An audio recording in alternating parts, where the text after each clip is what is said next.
Hello everyone, स्वागत है आपका आज के इस सेशन में और मैं हूं आपका कॉमर्स वाला भैया। हाँ जी, चलिए करते हैं आज के एमसीक्यू सीरीज की शुरुआत। देखिए जी, बहुत सारे लोग क्या कह रहे हैं कि भैया हमारा जो अकाउंटेंट है और पीजीटी कॉमर्स ईएमआरएस का जो एग्जाम होने वाला है भैया उसके लिए हमारा अकाउंटेंट का अलग है और पीजीटी कॉमर्स का अलग है। ऐसा नहीं है, पीजीटी कॉमर्स में ज्यादा सिलेबस है और अकाउंटेंट में आपका कम है। तो ये दोनों के दोनों जो मैं एमसीक्यूज करा रहा हूं वो दोनों के लिए इंपॉर्टेंट है, दोनों के लिए बहुत जरूरी है ना। और आज स्पेसिफिकली अगर मैं बात करूं तो आज मैं कराने जा रहा हूं अकाउंट्स का एमसीक्यू। अकाउंट्स तो दोनों में है जी सर, 11-12 दोनों का पूछना है जी सर। तो आज का जो आपका होने वाला है एमसीक्यू वो लगभग 50 एमसीक्यू हम करेंगे, 50 एमसीक्यू। और किसके रिलेटेड?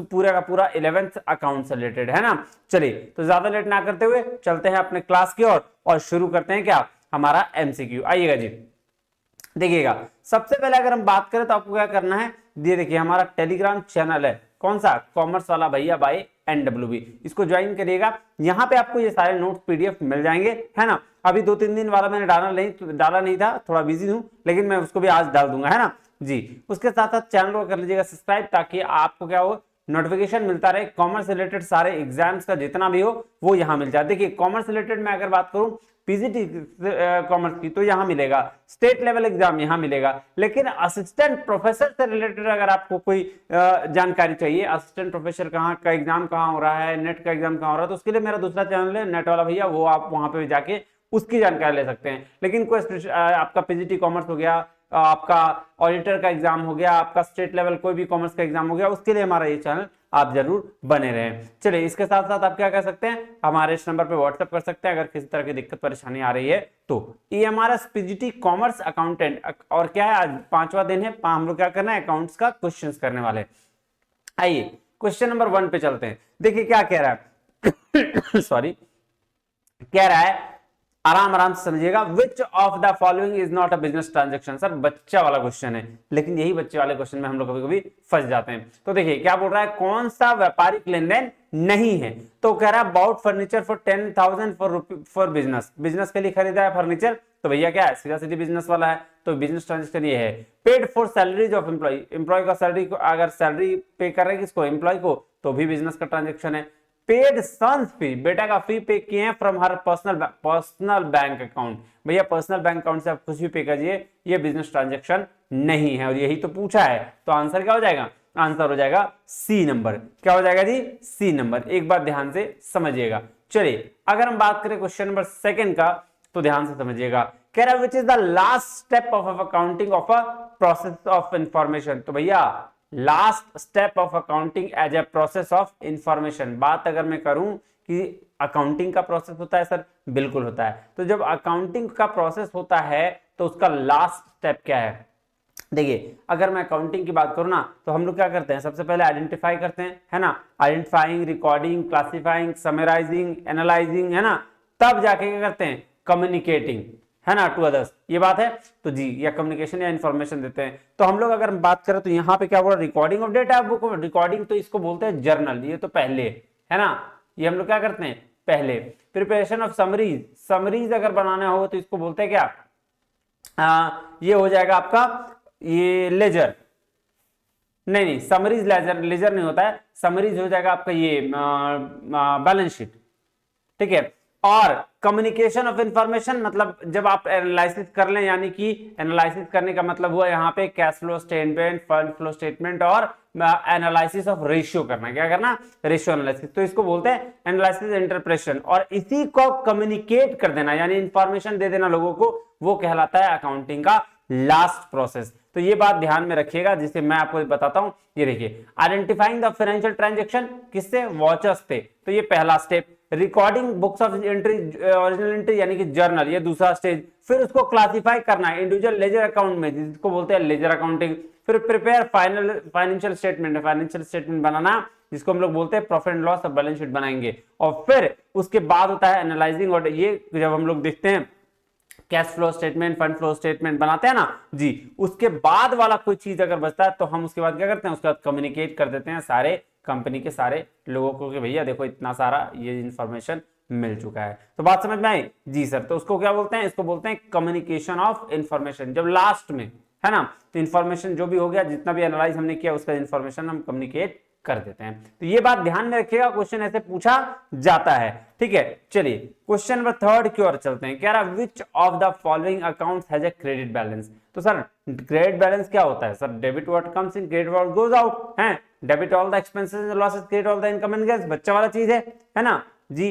तो ये देखिए यहाँ पे कैरीज इनवार्ड है सर, नहीं ये कैरीज इनवार्ड तो नहीं होगा। क्रेडिट बैलेंस कहां है? तो खर्चा है ना। डिस्काउंट रिसीव्ड, अगर डिस्काउंट रिसीव तो क्या है सर? ये इनकम हो सकता है कि भैया डिस्काउंट हमको मिल गया, तो ये क्या है? इसका बैलेंस कहां जाएगा?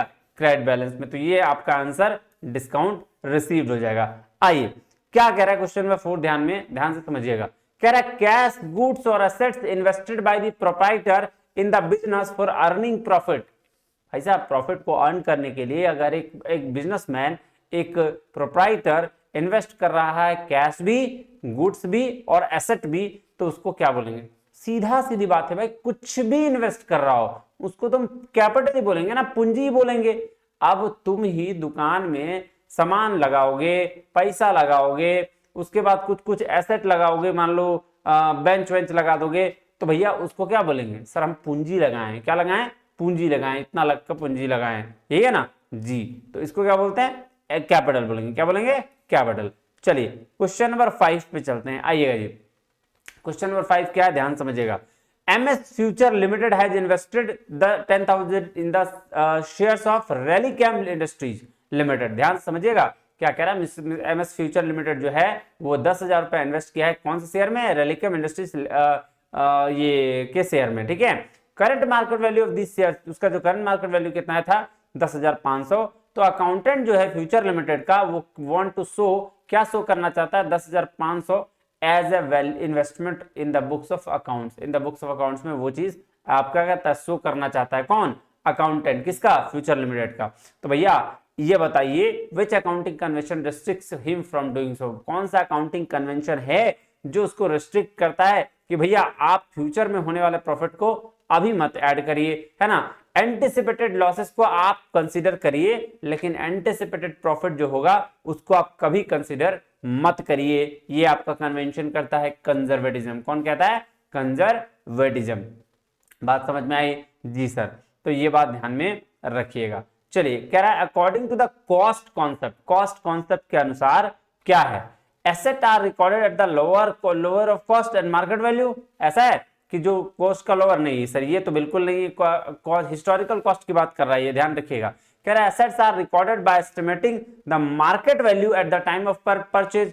बोल रहा है कि उस समय, बोल रहा है एस्टिमेट करिए कि उस समय पे क्या मार्केट वैल्यू रहा होगा, उसको आप ये कर लीजिए।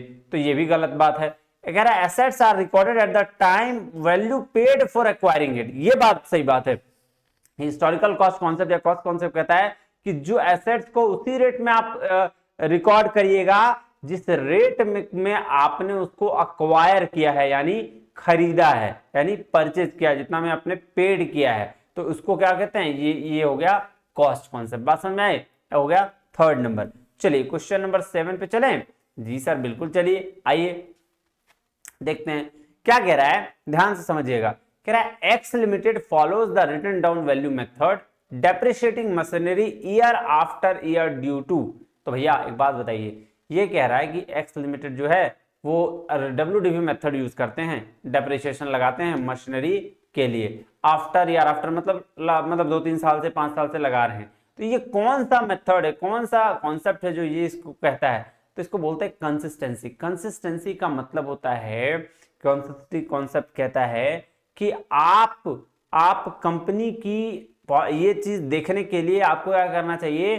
अपने मेथड्स जो हैं वो ईयर टू ईयर चेंज नहीं करने चाहिए। आपको कुछ टाइम तक, कुछ पीरियड तक लगातार आपको एक ही मेथड्स को फॉलो करना चाहिए, जिससे क्या होगा? कंपनी की आप कंपेयर कर सकेंगे कि भैया मेरा पिछला साल कितना लॉस अच्छे से हुआ था। जैसे आप सोच लो, पिछला साल आप डेप्रिसिएशन में, मान लो एक एग्जांपल मैं ले लेता हूं, आप समझना, मान लो 50,000 का, ठीक है, आपका ये एसेट है, यहां भी 50,000 का एसेट है, एक ही एसेट है, मैं 2 मेथड से लगा रहा हूं। एक लगाओगे WDV मेथड से तो हर साल, मान लो 10 साल के लिए, कितने साल के लिए? 10 साल के लिए, तो हर साल कितना डेप्रिसिएशन में जाएगा? 5,000 करके। और एक लगाओगे आप, ये देख लो, मान लो ये भी लगाओगे 10 साल के लिए और ये लगाओगे WDV से, तो ये कैसे जाएगा? ये देखो पहला साल में मैं आपको दिखा देता हूँ, पहला साल का क्या इम्पैक्ट होगा देखना। दूसरा पहला साल तो 5,000 लगा दोगे, 10 ये होगा 10% के हिसाब से, ठीक है। ये लगा रहे हैं हम रिटर्न डाउन वैल्यू से और ये लगा रहे हैं स्ट्रेट लाइन मेथड से, ठीक है। स्ट्रेट लाइन मेथड का डेफिनेशन आपको पता है कि इक्वल इक्वल लगता है और WDV क्या लगता है, जितना परसेंट होगा उसका आप करते चले जाइए। तो 50,000 का 10% 5,000 तो बचा 45,000, तो पहला साल तो दोनों का 45,000 है। फिर दूसरा साल लगाइएगा तो यहाँ 5,000 आपको देना पड़ेगा, तो 40,000 रुपया बचा अभी दूसरा साल में, और यहाँ देखिए 4500 देना पड़ेगा, यहाँ 40,500 बचा। तो देखो ये अगर पहला मेथड, अगर पहला साल में हम आपका स्ट्रेट लाइन मेथड लगा देते और दूसरा साल में WDV मेथड लगा देते, तो देख लो 500 का गैप तो आपको सीधा सीधी यहीं पे दिख रहा है ना। तो इसीलिए कंसिस्टेंसी कॉन्सेप्ट कहता है कि भैया आप क्या करिए, कम से कम 2-3 साल 4-5 साल तक आप एक जैसा चलिए, फिर आप उसको कुछ दिन में चेंज कर दीजिएगा, वो अलग बात है ना, लेकिन कुछ दिन तक आपको सेम चलना चाहिए। ये देखिए, company should choose the most suitable accounting methods and treatments and consistently apply them in every period, हर पीरियड में इसको अप्लाई करना चाहिए। कह रहा है changes are permitted only when the new method is consider rather better and can reflect the true and fair view of the financial position of the company. तो बोल रहा है कि तब आप किसी भी मेथड को चेंज करिए जब पहले वाला से वो ज्यादा अच्छा हो और सच ट्रू एंड फेयर रिव्यू बता रहा हो फाइनेंशियल पोजीशन पर कंपनी का। तो ये बात ध्यान में रखिएगा, ठीक है। चलिए, तो ये हो गया कंसिस्टेंसी। अब चलिए क्वेश्चन नंबर 8 में चलते हैं। क्या कह रहा भैया क्वेश्चन नंबर 8? कह रहा the trading and profit and loss account is prepared under the which attribute of accounting. तो ये बात ध्यान रखिए, अभी मैंने बताया था कि ट्रेडिंग पीएल और बैलेंस शीट जो बनता है वो समराइजिंग के हिसाब से बनता है। अकाउंटिंग का कौन सा एट्रीब्यूट है? समराइज करना। रिकॉर्डिंग कौन सा आपका एट्रीब्यूट है? जर्नल एंट्री करना, है ना। और अगर बात करें क्लासिफाई करने का, तो सर क्लासिफाइंग कहां करते हैं? सर इसको लेजर में करते हैं कि अलग अलग अकाउंट्स बनाते हैं हम, नहीं। और एनालिसिस और इंटरप्रिटेशन अभी बताया, कैश फ्लो, फंड फ्लो और सर रेशियो एनालिसिस।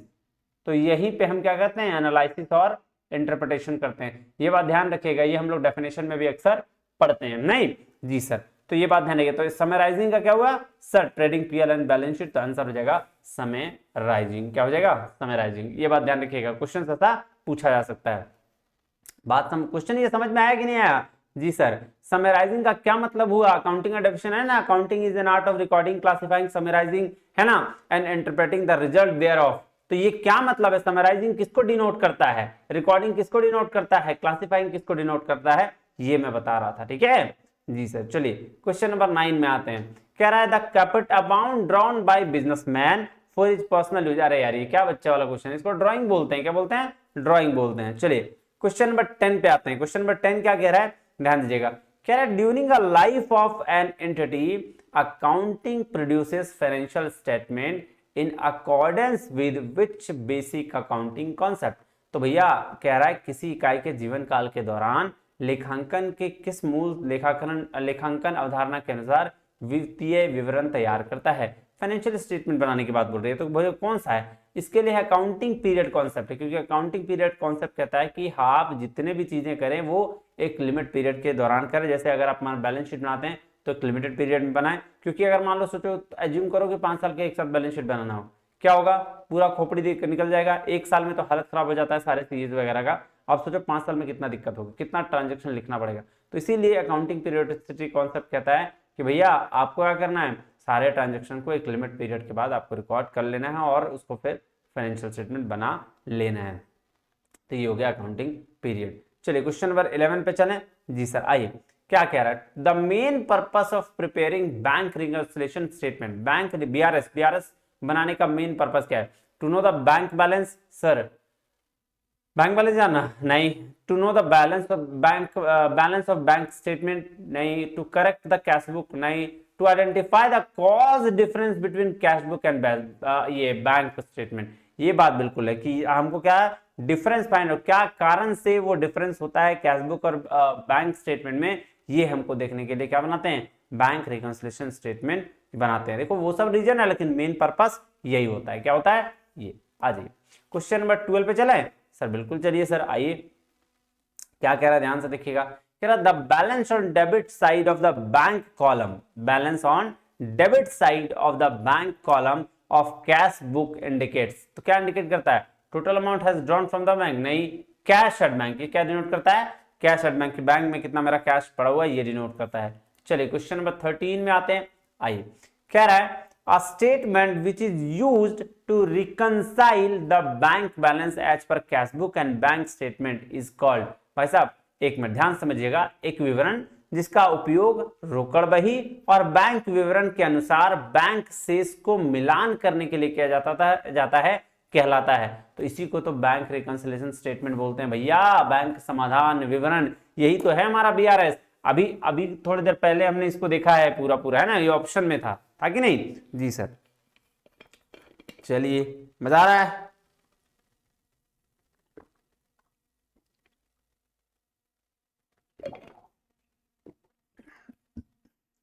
चलिए, अब है नेक्स्ट।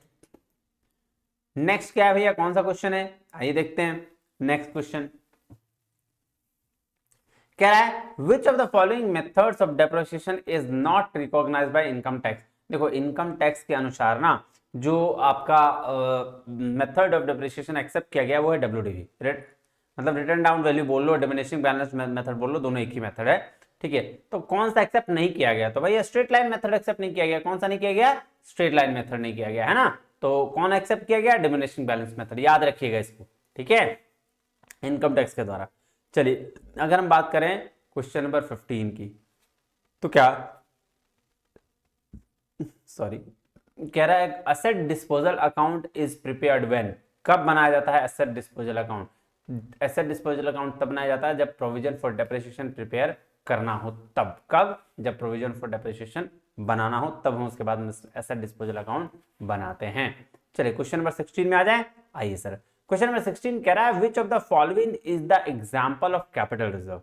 तो कैपिटल रिजर्व में कौन सा आता है? देखो वर्कमैन कंपनसेशन फंड नहीं सर, कैपिटल रिजर्व जो आता है ना सर, हम कोई भी चीज क्या करते हैं सेल करने के बाद, है ना। ये देखो कैपिटल प्रॉफिट का जो नेचर का जो चीज होता है वो हमको कैपिटल रिजर्व कहते हैं। ये देखो पहले इसका आंसर जान लो। इसका आंसर होगा premium received on issue of share और डिवेंचर। अब ये ध्यान से देखो इसको, कैपिटल प्रॉफिट जो ट्रीटेड है कैपिटल रिजर्व। आप देखो premium on issue shares debentures, अगर इस पे आ गया तो profit in sale of fix assets, fix assets के सेल पर अगर कुछ आपको प्रॉफिट हो गया तो प्रीमियम रिडेंशन ऑफ डिवेंचर, अगर इस पे भी कुछ प्रीमियम रिडीम करने के बाद मिल गया तो profit on revolution of fix assets और liabilities, profit on the ratio of forfeited share. तो ये सारे क्या कैपिटल रिजर्व ट्रीट किया जाता है। आप देखो कैपिटल रिजर्व और रेवेन्यू रिजर्व में फर्क समझ लो थोड़ा सा। क्या कह रहा है? कह रहा था profit obtain through the non operating और non functional activities of firm. जो नॉन ऑपरेटिंग और नॉन फंक्शनल एक्टिविटीज से आता है। अब नॉन ऑपरेटिंग का क्या मतलब हुआ? नॉन ऑपरेटिंग मतलब ऑपरेशन से अलग, जो काम कर रहे हैं उसके अलग अगर हमको कोई फायदा हो जा रहा है, ठीक है, तो उसको बोलते थोड़ा सा सेलिंग ऑफ कैपिटल एसेट। अगर कैपिटल एसेट के बेचने से कुछ हमको फायदा हो जा रहा है उसको हम लोग क्या बोलेंगे? Capital reserve. और वही चीज रेवेन्यू रिजर्व क्या होता है कि शॉर्ट टर्म पर profit obtain through the operating और फंक्शनल एक्टिविटीज। मतलब अगर ऑपरेटिंग और फंक्शनल एक्टिविटीज के तहत शॉर्ट टर्म में अगर हमको कोई फायदा हो गया obtain through the daily business of the firm, तो हम उसको बोलते हैं रेवेन्यू रिजर्व। ये देखिए लॉन्ग टर्म पर्पस के लिए होता है, ये शॉर्ट टर्म पर्पस के लिए होता है। यहाँ डिस्ट्रीब्यूशन नेवर होता है, यहाँ पे मैं डिस्ट्रीब्यूट और पेड डिविडेंड है ना, ये किया जा सकता है। कह रहा है receiving not always received in monetary value. देखो कैपिटल रिजर्व हमेशा मॉनेटरी वैल्यू में नहीं मिलेगा, मतलब मनी के फॉर्म में नहीं मिलेगा, ये हमेशा मॉनेटरी वैल्यू पे मिलेगा। Application generally issued by the firms to incur future losses and inflation और may be used by the firm to reinvest in a asset using for financing long term projects. और ये short term के लिए, किसके लिए? Current financial position of the firm के लिए। ये बात ध्यान में रखिएगा। देखिए अभी देखिए रेवेन्यू रिजर्व का क्या एग्जांपल, तो रेवेन्यू रिजर्व का एग्जांपल क्या होगा? कह रहा है which of the following is an example of revenue reserve. तो रेवेन्यू रिजर्व में क्या हो जाएगा? इन्वेस्टमेंट फ्लक्चुएशन फंड पर। अगर फ्लक्चुएशन फंड पे हम क्या कर रहे हैं? अब इन्वेस्टमेंट कर रहे हैं तो उसको हम लोग बोलेंगे क्या? Revenue reserve. चलिए नेक्स्ट क्वेश्चन आइए। क्वेश्चन नंबर 18 क्या कह रहा है, ध्यान से समझिएगा। क्वेश्चन नंबर 18 कह रहा है as per the original cost method which is correct formula calculating annual depreciation.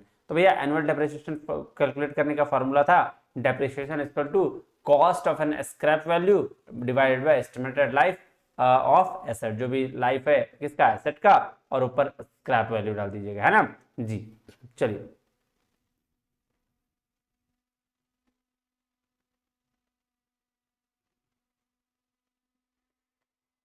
Cost of asset minus scrap value होगा, है ना, वही मैंने बोला कुछ तो गड़बड़ है। ये देखिए cost of asset minus scrap value divided by estimated life of asset, ठीक है जी सर। एसेट का जितना कॉस्ट हुआ उसमें से स्क्रैप वैल्यू कितना माइनस कर दो और कितना साल रहेगा वो बता दो, तो डेप्रिसिएशन हमारा निकल जाता है। चलिए क्वेश्चन नंबर 19 में आइए, कह रहा है which of the following is the cause of depreciation. क्या कॉज है भाई सब, डेप्रिसिएशन होता क्या है भैया? डेप्रिसिएशन क्या permanent fall in prices, permanent fall in prices की वजह से, कांस्टेंट यूज की वजह से डेप्रिसिएशन होता है, एक्सपायरी ऑफ टाइम की वजह से डेप्रिसिएशन होता है, मतलब all of the above options, सभी की वजह से क्या होता है? डेप्रिसिएशन होता है। डेप्रिसिएशन मतलब कम हो जाना, ठीक है। चलिए क्वेश्चन नंबर 20 में चलें जी सर। कह रहा which of the following statement is not true about provisions. Provisions के बारे में कौन सा स्टेटमेंट ट्रू नहीं है? तो पहला स्टेटमेंट देखो, कह रहा है it is an appropriation of profit, तो यही तो स्टेटमेंट गलत है। प्रॉफिट थोक का बंटवारा थोड़ी होता है प्रोविजन, प्रोविजन हमें होता है फ्यूचर के ये के लिए, है ना। एप्रोप्रिएशन ऑफ प्रॉफिट मतलब प्रॉफिट का बंटवारा हो गया, पीएल एप्रोप्रिएशन अकाउंट बोलते हैं ना, कब? जब हमें प्रॉफिट का बंटवारा करना पड़ता है, तो that is appropriation of profit, बंटवारा करना। यहाँ पे प्रोविजंस बनाए जाते हैं फ्यूचर के लिए, ठीक है जी सर। तो क्या है provisions? It is charge against profits है, ये है shown in the liability side balance sheet, और ये तीनों प्रोविजंस का मतलब है। नॉट ट्रू मतलब यही एप्रोप्रिएशन ऑफ प्रॉफिट, तो आंसर क्या हो जाएगा? पहला, ये एप्रोप्रिएशन ऑफ प्रॉफिट नहीं है। चलिए क्वेश्चन नंबर 21 में चलते हैं। कह रहा है the act of singing by the drawer on the book of the instrument for the purpose of transfer. क्या बोल रहा है, ध्यान से देखिएगा, क्या बोल रहा है? Act of signing, act of signing by the drawer के साइन का on the book of the instrument of the purpose of transfer. तो ट्रांसफर के पर्पस से के लिए अगर इंस्ट्रूमेंट पर साइन करना है तो उसको बोलते हैं एंडोर्समेंट। ये क्वेश्चन जो आपका है वो रेवेन्यू इंस्पेक्टर में आ चुका था, है ना, इस बार के एग्जाम में रेवेन्यू इंस्पेक्टर में इसी को थोड़ा सा अलग तरीके से एग्जाम क्वेश्चन पूछा था, लेकिन क्वेश्चन यही था, इसको बोलते हैं एंडोर्समेंट। चलिए क्वेश्चन नंबर 22 में देखते हैं। क्या है due date of a bill of exchange on 30th January 2021 और फॉर 1 मंथ विल बी, एक महीने के बाद, ठीक है। ध्यान से देखो, अब देखो बिल ऑफ एक्सचेंज का जो डेट होता है तो डेज ऑफ ग्रेस की वजह से होता है ना। जब भी हमारा डेट क्या आएगा, ये ड्यू डेट आएगा तो 3 दिन का हमको क्या मिलता है? डेज ऑफ ग्रेस मिलता है। 3 दिन का डेज ऑफ ग्रेस कर लो, 30 जनवरी, फिर जनवरी 31 महीना होता है जी सर। 30 जनवरी से अगला एक महीना, जनवरी से फरवरी, जनवरी दिया हुआ है तो उसमें देखेंगे नहीं जी सर, फरवरी, क्योंकि महीने वाले में हम डायरेक्टली मंथ कैलकुलेट करते हैं, डेज वाले में हम डायरेक्ट डेज कैलकुलेट करेंगे। तो जनवरी का फरवरी, फरवरी का 3 दिन और, मतलब 3 मार्च को क्या हो गया आपका ड्यू डेट आ गया। क्या आ गया? ड्यू डेट आ गया। चलिए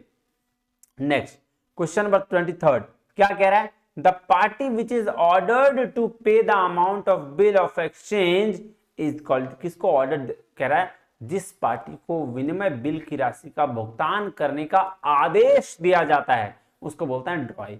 ड्रॉई है ना, ड्रॉवर तो लिखने वाला होता है, ड्रॉई को क्या करना पड़ता है? पेमेंट देना होता है। चलो तो आंसर क्या होगा? ड्रॉई, है ना। चलो कह रहा है question number 24, B has accepted the bill drawn on him by A. तो भाई साहब बोल रहा बी क्या किया? बिल एक्सेप्ट किया और ए इसको ड्रॉ किया है। Which of the following statement are correct?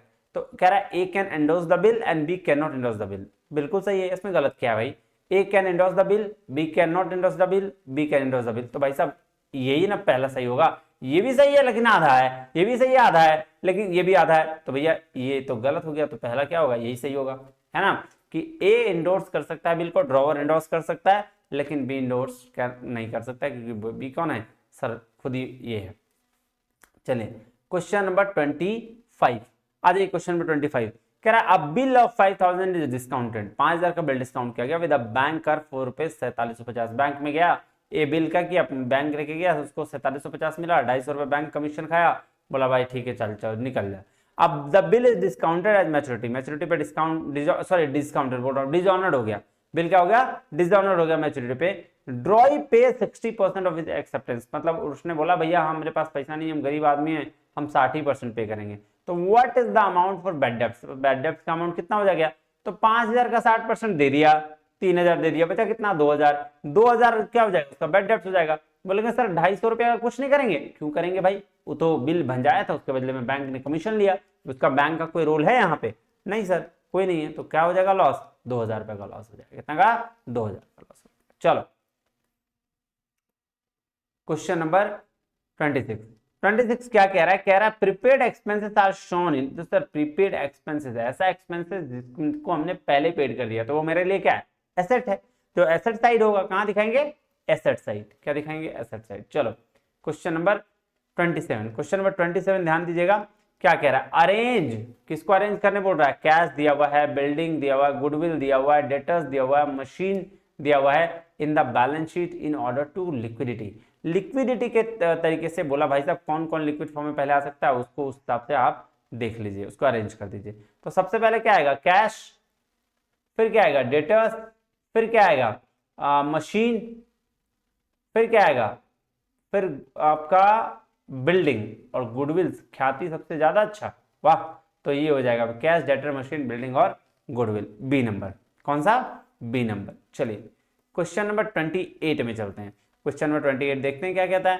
कह रहा है choose the correct chronological order of ascertainment of the following profits from the profit and loss account. तो भैया प्रॉफिट एंड लॉस अकाउंट की बात करें तो बोल रहा है लॉजिकल क्रोनोलॉजिकल ऑर्डर में बताइए कि कौन कैसे होगा। पहला दिया हुआ ऑपरेटिंग प्रॉफिट, नेट प्रॉफिट और ग्रॉस प्रॉफिट। नहीं सर ऐसा तो नहीं होता है ना। Operating profit, gross profit, net profit. नहीं सर, सबसे पहले क्या आता है? सबसे पहले सर ग्रॉस प्रॉफिट, फिर ऑपरेटिंग प्रॉफिट, फिर नेट प्रॉफिट। ठीक है जी सर। चलिए तो कुछ आंसर क्या हो गया? सकल लाभ, परिचालन लाभ और शुद्ध लाभ। ये बात ध्यान में रखिएगा। क्वेश्चन नंबर 29 में आइए। क्वेश्चन नंबर 29 क्या कह रहा है? ध्यान समझिए। Which of the following item is included in the adjustment of net income to obtain cash flow from operating activities? अगर हम कैश फ्लो की बात करें तो cash flow from operating activities होता है, फाइनेंसिंग होता है, इन्वेस्टमेंट होता है। तो यहाँ ऑपरेटिंग की बात करा है तो ऑपरेटिंग में क्या क्या आएगा? डेप्रिसिएशन आएगा sir, change in the deferred tax में ये भी आएगा, amount by which equity income recognise exceeds cash received ये भी आएगा, यानी कि all of the above answer होगा। क्या होगा? All of the above answer होगा। आइए इसमें देखिए आपको सारा चीज दिया हुआ है। ये देखिए net profit before taxation and extraordinary item, उसमें हमको एडजस्ट क्या करना है? नॉन कैश और नॉन ऑपरेटिंग आइटम, जैसे डेप्रिसिएशन ऐड करेंगे, गुडविल ऐड करेंगे, प्रिलिमिनरी एक्सपेंसेस ऐड करेंगे, discount on issue of shares add करेंगे, डिबेंचर्स का रिटर्न ऑफ करेंगे, पेटेंट ट्रेडमार्क अगर कुछ है तो रिटर्न ऑफ करेंगे, interest on borrowing, debentures, loss on sale of fixed assets ये होगा तो उसको ऐड कर देंगे। और लेस किसको करेंगे भैया? इंटरेस्ट इनकम है ना, dividend income, rental income, profit and sale of fixed assets ये अगर होगा तो ये मिलके ऑपरेटिंग प्रॉफिट क्या आ जाएगा? Before working capital changes. अब वर्किंग कैपिटल के लिए डिक्रीज इन करंट एसेट्स और इंक्रीज इन करंट लायबिलिटी वाला काम करेंगे, ऐड करेंगे, और लेस करेंगे increase in current assets, decrease in current liability करेंगे तो ये आ जाएगा कैश फ्लो फ्रॉम ऑपरेशन, और इसमें से इनकम टैक्स पे कर देंगे तो आ जाएगा cash flow from operation before extra ordinary items. उसके बाद जैसे ऐड और लेस करेंगे एक्स्ट्रा ऑर्डिनरी आइटम्स को, आ जाएगा cash flow from operating activities. तो ये बात ध्यान में रखिएगा। ठीक है क्वेश्चन नंबर 30 पे आते हैं। क्वेश्चन नंबर 30 कह रहा है कौन सा करेक्ट है? देखिए तो ऑपरेटिंग प्रॉफिट का मतलब क्या sir? Operating profit net profit plus non operating expense minus non operating incomes. तो ये क्या हो जाएगा? सी आंसर हो जाएगा। चलिए अब क्वेश्चन नंबर 31 से क्वेश्चन सारा इजी आपको लगेगा, इसलिए ज्यादा टेंशन लेने की कोई बात नहीं है। 30 तक थोड़ा सा लग रहा था लेकिन अब बहुत मजा आएगा करने में। कह रहा है the following is an example of current assets. कौन सा करंट एसेट का एग्जांपल है? तो सर लैंड फिक्स्ड है, बिल्डिंग फिक्स्ड है, इन्वेंट्री है। कौन है? इन्वेंट्री। आइए कह रहा है द अकाउंटिंग इक्वेशन इज, भैया अकाउंटिंग इक्वेशन क्या हो जाता है? Asset is equal to capital plus liability, तो ऑनर्स का इक्विटी क्या होगा? कैपिटल ही होगा और प्लस लायबिलिटी है ना, तो ये हो गया आपका ए वाला आंसर। चलो what type of account is account receivable? भाई साहब अकाउंट रिसीवेबल यानी कि बीआर की बात कर रहा है, बिल्स रिसीवेबल अगर बात करें तो ये एसेट अकाउंट होगा। कौन सा अकाउंट होगा? एसेट अकाउंट होगा। ये बात ध्यान में रखिएगा। कह रहा है which financial statement report revenue and expenses? भाई साहब रेवेन्यू और एक्सपेंस की बात करें तो इसके लिए इनकम स्टेटमेंट है ना, जिसको हम लोग प्रॉफिट एंड लॉस स्टेटमेंट कहते हैं। क्या कहते हैं? Profit and loss statement. एक मिनट, हाँ बिल्कुल सही है। चलिए क्वेश्चन नंबर 35 कह रहा था process of recording transaction in a journal is non, भाई साहब जिसको क्या बोलते हैं बताओ तो? जब किसी ट्रांजैक्शन को रिकॉर्ड करते हैं जर्नल में तो उसको जर्नलाइजिंग बोलते हैं। क्या बोलते हैं? जर्नलाइजिंग, क्योंकि जर्नल में रिकॉर्ड करना जर्नलाइजिंग ये तो कहलाएगा। कह रहा है which of the following is a Contra account? कौन सा अकाउंट भैया? Accumulated depreciation. कौन सा अकाउंट कहलाता है ये? एक्यूमुलेटेड डेप्रिसिएशन, इसको बोलते हैं कॉन्ट्रा अकाउंट। चलिए क्वेश्चन नंबर 37 कह रहा है the double entry accounting system was developed by, अरे भाई ये तो जब शुरू में हम लोग पढ़ते थे ना बचपन में तो ही बताया जाता था। लुका पेसियोली 1494 में डबल एंट्री अकाउंटिंग सिस्टम को दिया है नहीं जी सर। चलिए net income is calculated by subtracting, भाई साहब नेट इनकम को किससे सब्ट्रैक्ट करेंगे तो टोटल रेवेन्यू, भाई साहब एक्सपेंस से, नेट इनकम को एक्सपेंस से।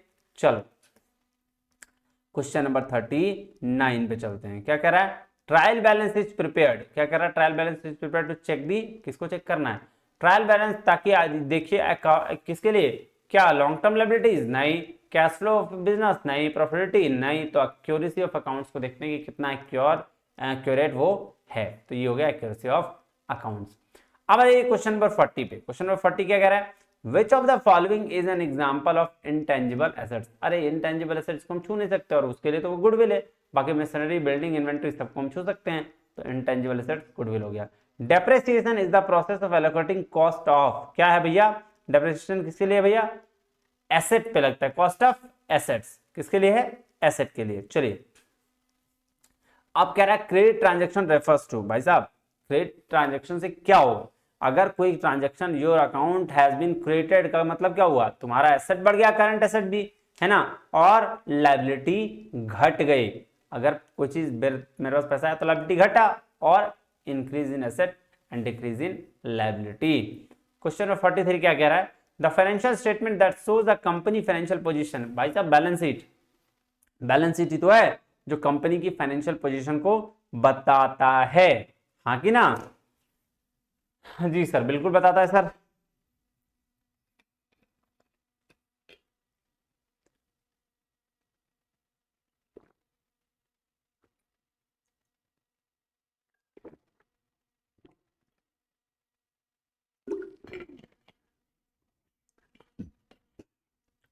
चलिए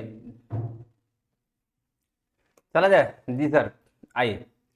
क्वेश्चन नंबर कह रहा है 44, कह रहा है the process of transferring journal entries to the ledger account is called. एक बात बताओ यार, जर्नल एंट्री से लेजर में हम कब देते थे, अलग अलग करने पर, अलग का अलग सबका अकाउंट करते थे, है ना, राम अकाउंट, फलाना अकाउंट, इमकाना अकाउंट, एसेट अकाउंट, डेबिट, सारा का सारा, परचेज सेल सब अलग अलग अकाउंट बनाते थे, उसको हम क्या बोलते थे, पोस्टिंग करना, और इसका दूसरा नाम क्या था, बताओ बताओ, क्लासिफाइंग, क्लासिफाइंग भी करते थे, इसको बोलते थे जर्नल प्रविष्टों को खाता बही में स्थानांतरित करने की प्रक्रिया कहलाती थी पोस्टिंग, या इसको बोलते थे, ये देखो क्लासिफाइंग, क्या बोलते थे, क्लासिफाइंग।